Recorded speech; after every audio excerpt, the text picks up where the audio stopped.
Salut, c'est Electron Libre, j'espère que tout le monde va bien. On se retrouve aujourd'hui, nouvelle vidéo, dernière vidéo dans la playlist Piscine Intex, la mise en hivernage 2020. Je suis désolé pour ce retard que j'ai pris durant un mois. Et pour ceux qui viennent de débarquer sur la chaîne, sachez que je suis à mon compte et j'ai été un peu débordé de chantier du côté de Grenoble avec les allers-retours et tout ça. Ça a pris extrêmement de retard, tout a pris du retard, coronavirus cumulé.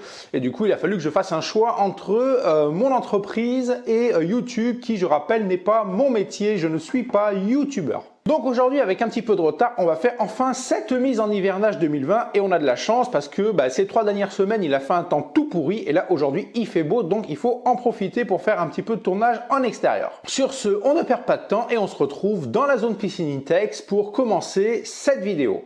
Il fait super beau et ça fait plaisir quand même. Après tous ces week-ends de pluie, de vent et de tempête, là, on va enfin pouvoir faire cette mise en hivernage dans de bonnes conditions.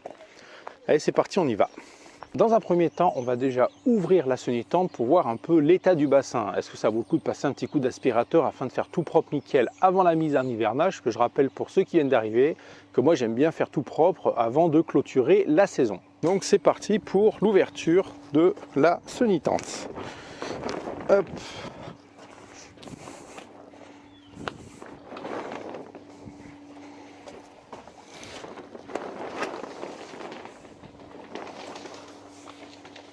Premier constat, ma foi, nickel, hein. L'eau est propre, tout va bien, il n'y a pas de merdouille au fond, donc tout est nickel, hein. Donc on va pouvoir procéder à la mise en hivernage et commencer à démonter quelques petits accessoires. Alors, comme l'année dernière, on va laisser la sonnette. Je rappelle que la sonnette, je l'avais démontée une fois pour l'hivernage. À démonter, c'est une putain de galère. Donc, sauf si vous habitez dans le pôle Nord, je vous conseille de la laisser car c'est hyper chiant à démonter. Mais par contre, ce qu'on va faire, c'est qu'on va enlever le diffuseur de chlore fait maison. On va enlever Cusco le lama. On va enlever le skimmer de surface. On va enlever les mâchoires. Alors je rappelle, les mâchoires qui sont là, c'est les mâchoires de l'ombrelle qu'on avait présenté sur la chaîne. Et on va enlever les sièges. Donc il y en a un ici et un là-bas, parce que du coup, ça va être un peu chiant s'il reste pour pouvoir mettre la bâche d'hivernage. Voilà. Et on va couper la pompe et démonter les tuyaux et faire les vidanges. Donc déjà, ce qu'on va faire, on va commencer par couper la pompe. Avant d'arrêter complètement la pompe, on va réaliser un backwash afin de la passer aussi en hivernage dans de meilleures conditions et que ce soit propre nickel. Donc dans un premier temps, on va sortir le tuyau de l'égout, se mettre en backwash et faire un coup de backwash avant de faire l'arrêt total et la vidange. Donc tuyau d'égout qu'on va mettre dans la pelouse. On arrête la pompe. Hop, ici, on va se mettre en backwash de l'autre côté. Tac. Et on va redémarrer la pompe, voir si c'était crade ou pas. Alors, au niveau de la bulle, pour l'instant, ça n'a pas l'air trop mal. Ah si, elle commence à devenir un petit peu trouble quand même. Donc, ma foi, elle était quand même un petit peu sale. Hein. Donc là, on est à peu près bon. Hop. On arrête. On va se mettre position close. Tac. Donc cette année c'est particulier parce que vous avez pu le constater que les tuyaux sont plus de la même couleur. Ici c'est une pompe de chez Iris Jardin couplée sur une cuve de chez Intex. Donc c'est possible de faire ce montage, il faut juste changer les raccords type A et type B. Mais ça ne change pas le problème au niveau de la mise en hivernage qu'il va falloir purger et vider et démonter toutes les vis de purge pour qu'il ne reste pas d'eau stagnante quelque part pour éviter que si ça gèle, ça gonfle et ça explose. Donc on va commencer tout de suite par vidanger donc ces deux-là, vidanger les tuyaux et après on ira démonter les accessoires de la piscine Intex. Pour commencer, ce qu'on va faire, on va démonter le tuyau de retour et le tuyau d'arrivée. Donc c'est les tuyaux qui sont reliés directement sur la piscine au niveau du soufflage et de l'aspiration. Donc on va démonter côté pompe et on va les laisser traîner là par terre afin que si jamais il pleut et que l'eau de la piscine monte, ça ressorte par le tuyau ici et ça sort directement dans le jardin et ça évite que l'eau stagne là-dedans et que si ça gèle, ça gonfle et ça explose. Donc là, rien de très compliqué, hein. Il suffit de dévisser.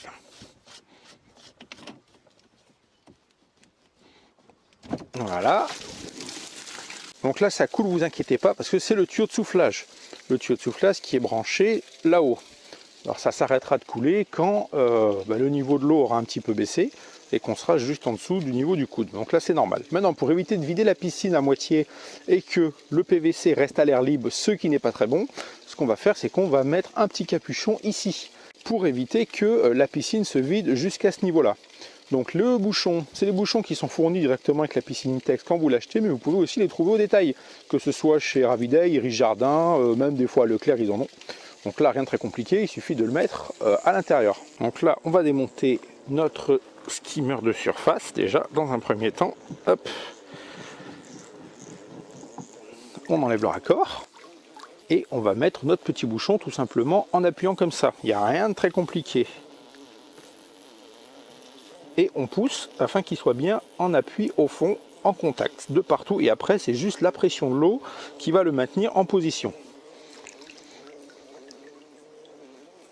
Maintenant, ce qu'on va faire, c'est qu'on va démonter le tuyau d'aspiration afin de le vidanger aussi pour éviter que l'eau stagne à l'intérieur. Donc là, c'est pareil, rien de très compliqué.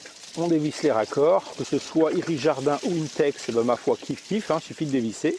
Maintenant, pour éviter que ça fasse cette courbe et que l'eau stagne ici, je vais les sortir du coffret et les faire venir plutôt par là, vers la pelouse. Comme ça, ça fera une descente, plat et pelouse. Comme ça, on est sûr que l'eau ne stagne pas à l'intérieur. Donc voilà, tout simplement, je les ai mis ici et ça ressort ici au niveau de la pelouse. Comme ça, quand il va pleuvoir et que le niveau de l'eau va monter, pour éviter que ça déborde, ça repassera par le soufflage et ça viendra ici et ça s'évacuera là. Et on est sûr qu'il n'y aura pas d'eau stagnante ici en cas de gel pour pas que ça explose. Au niveau de notre local technique, là, ici, ce qu'on va faire, on va se mettre sur N, ce qui va faire que ça va vidanger un petit peu la cuve. Là, on voit que ça se met à couler ici, donc tout va bien. On se met sur N et on va démonter le petit bouchon de purge qui est au fond. Alors là, c'est pas très compliqué. On dévisse notre petit bouchon de purge afin de purger la cuve à sable pour éviter que l'eau ne stagne, gèle et nous éclate la cuve. Donc là, vous inquiétez pas, hein, ça coule pas beaucoup parce que forcément, il y a le sable qui retient. Mais on s'inquiète pas, on laisse comme ça, on laisse couler et ça finira tout seul tranquille. On met notre petit bouchon, ne pas le perdre. Ensuite, au niveau de la pompe. Alors de la pompe, là, il va falloir enlever tout ce qui retient l'eau. Donc là, on a enlevé ici, le niveau de l'eau est descendu un peu, mais il reste encore de l'eau à l'intérieur. Donc on va démonter les vis de purge qui sont sur le côté. Alors, que ce soit une pompe de chez Iris Jardin, une pompe Intex, n'importe quelle marque, faites bien le tour de tous vos accessoires pour repérer toutes les vis de purge. Là, vous voyez, regardez, hop, il restait quand même beaucoup d'eau. On va enlever aussi l'autre à côté pour être sûr qu'il ne reste pas d'eau à l'intérieur de vos équipements et que lorsque ça va geler, ça ne va pas vous exploser la pompe ou la cuve à sable ou quoi que ce soit d'autre. Donc prenez le temps de bien faire le tour et de bien regarder. Là, on va voir s'il y a de l'eau là-dedans. Ah ben regardez, hop, ça coule aussi. Donc surtout, on ne perd pas les bouchons. On va les mettre dans la petite bassine à côté. Et là, on est bon. Ici, ça nous vidange la pompe de chez Iris Jardin. Et à côté, on est en train de vidanger la cuve à sable de chez Intex. Donc là, on est pas mal, tout est en train de couler, tout va bien.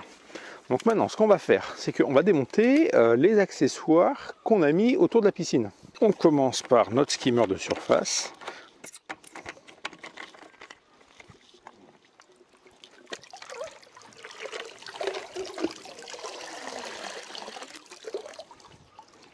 Une mâchoire de l'ombrelle.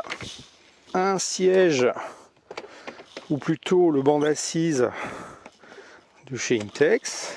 Il faut savoir que tous les accessoires qu'on démonte, ils ont tous été présentés sur la chaîne. Vous pouvez aller dans la playlist piscine Intex, il y a tout en démo.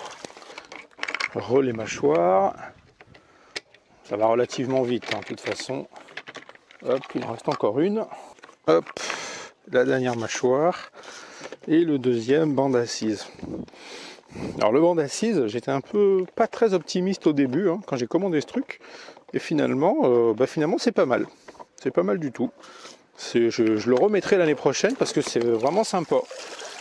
De pouvoir boire un coup en étant assis tranquille. Il manquerait juste peut-être un porte-gobelet intégré. Et là, ce serait le pied. La lampe magnétique. Hop. Qu'on va ranger à l'abri de la pluie. On va récupérer notre diffuseur de chlore fait maison.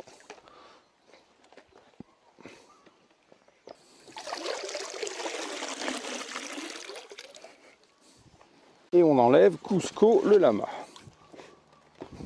Là, on est pas mal, tous les accessoires sont enlevés, les tuyaux ont été débranchés, il n'y a pas de bosse, c'est tout fluide pour que l'eau puisse s'écouler dans le jardin en cas de pluie et quand le niveau va monter. Là-dedans, tous les bouchons ont été enlevés, tout est en train de vidanger, donc là, nickel. On va maintenant procéder à la mise en place de la bâche d'hivernage. Alors, au sujet de la bâche d'hivernage, lorsque la chaîne a été créée il y a maintenant plusieurs années, on avait fait des essais avec les bâches, notamment la bâche adaptée au diamètre de la piscine. Ici, nous avons un bassin de 3,66 m par 1,22 m de haut. Et à l'époque, il y a quelques années, lorsque l'on prenait à Casto ou sur Internet la bâche adaptée à la piscine, eh ben en fait, la bâche était beaucoup trop petite. C'est-à-dire qu'elle avait bien le bon diamètre, mais ça débordait pas assez sur les côtés pour pouvoir l'attacher correctement. Et ça finissait par se barrer, c'était une putain de galère. Suite à mes nombreuses vidéos et à mes réclamations et à force de brailler tout le temps sur YouTube à ce sujet, au final Intex a fait une petite modification sur les bâches. Et maintenant, lorsque vous achetez une bâche d'hivernage Intex adaptée à la taille de votre bassin, eh ben, les rebords sont beaucoup plus longs. Donc du coup, ça descend beaucoup plus et ça permet de la fixer correctement à votre piscine sans que ça se barre dès le premier coup de vent. Et ça, c'est cool. Merci Intex. Et là, ça fait plaisir de savoir que mes vidéos sont regardées et écoutées aussi bien par des abonnés que par les ingénieurs de chez Intex et que suite à mes réclamations et à mes coups de gueule, ils font des petites modifs pour adapter le matos et que ça se passe mieux. Et là, pour le coup, cette modification d'avoir rajouté quelques centimètres de plus pour que ça déborde bien, et ben, c'est carrément génial, je valide à 100%. Donc du coup, la bâche, eh ben, c'est la même que l'année dernière, c'est une bâche adaptée à mon bassin, c'est-à-dire 3,66 m par 1,22 m de haut. Je rappelle que le 3,66 m par 1,22 m de haut est la piscine Intex la plus vendue dans le monde, c'est la base de la base. Donc eh ben, on va remettre celle de l'année dernière, c'est la même, c'est une Intex, et pour ce faire, moi j'utilise des pinces pour pouvoir m'aider parce que je le fais tout seul. Des petites pinces comme ça que vous pouvez trouver dans n'importe quel magasin de bricolage, et ça coûte vraiment pas cher et c'est super pratique. Donc c'est parti, on y va pour l'installation de notre bâche d'hivernage.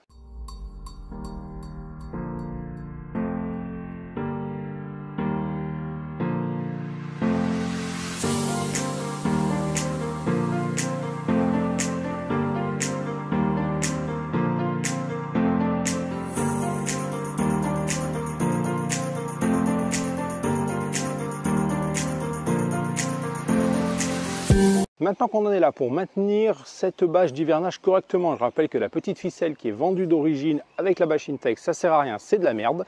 Et nous, ce qu'on fait, c'est qu'on met des sangles à cliquer. Donc là, il y en a 3 qui ont été mis bout à bout. Et donc, avec cette sangle, on va faire le tour, on va cliquer uniformément pour resserrer tout ce bordel. Et comme ça, ça ne bougera pas pendant tout l'hiver et on sera peinard.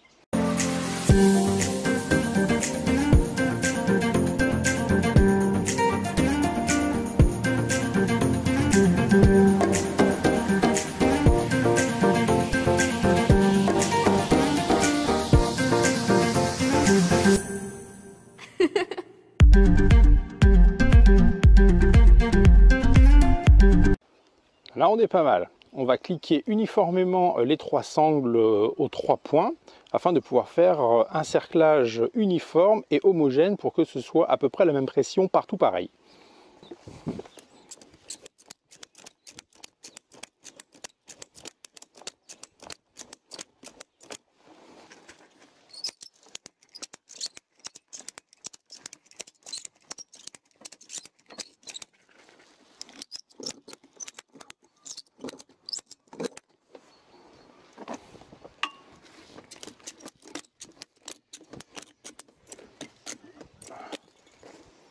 Et ben voilà, là on est pas mal. On a mis notre bâche d'hivernage correctement, elle est bien posée, ça déborde quasiment partout pareil, donc là c'est bien centré.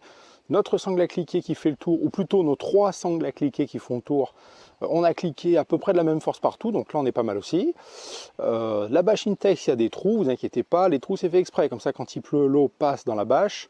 Quand le niveau de l'eau va monter, pour éviter que ça déborde, et ben, ça ressortira par le soufflage directement dans le tuyau blanc et ça partira directement dans la pelouse. Donc pas de risque que ça stagne, que ça gèle, que ça gonfle et ça explose. Donc là on est bon, tout est parfait pour une bonne mise en hivernage. Il ne nous reste plus qu'à refermer la sonnitante parce que moi je ne la démonte pas parce que c'est une putain de galère. Donc j'avais déjà fait ça depuis une fois ou deux, ça s'est très bien passé. Donc voilà, donc il nous reste à refermer la sonitante, vérifier qu'elle est bien dans ses points d'ancrage comme il faut pour l'hiver. Et ensuite, on aura quasiment fini notre mise en hivernage 2020.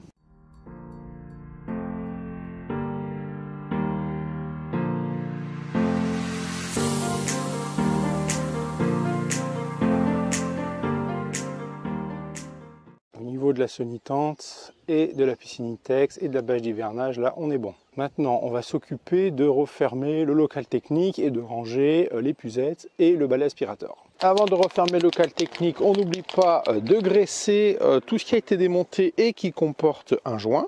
Donc là par exemple ici on a un joint torique. Donc on met un coup de graisse histoire que ça sèche pas. Au niveau des bouchons, donc ça c'est les petits bouchons qu'on a démontés tout à l'heure au niveau de la purge de la pompe. On met un petit coup de graisse aussi avant de les ranger histoire que ça sèche pas. Je rappelle qu'il y en avait deux. Donc on y va, on n'hésite pas. Après peu importe la graisse que vous mettez, l'essentiel c'est de les graisser. Là c'est le capuchon de la cuve qu'on a démonté tout à l'heure. Donc là pareil, on n'hésite pas, on graisse bien. Et maintenant on peut fermer notre local technique en plastique.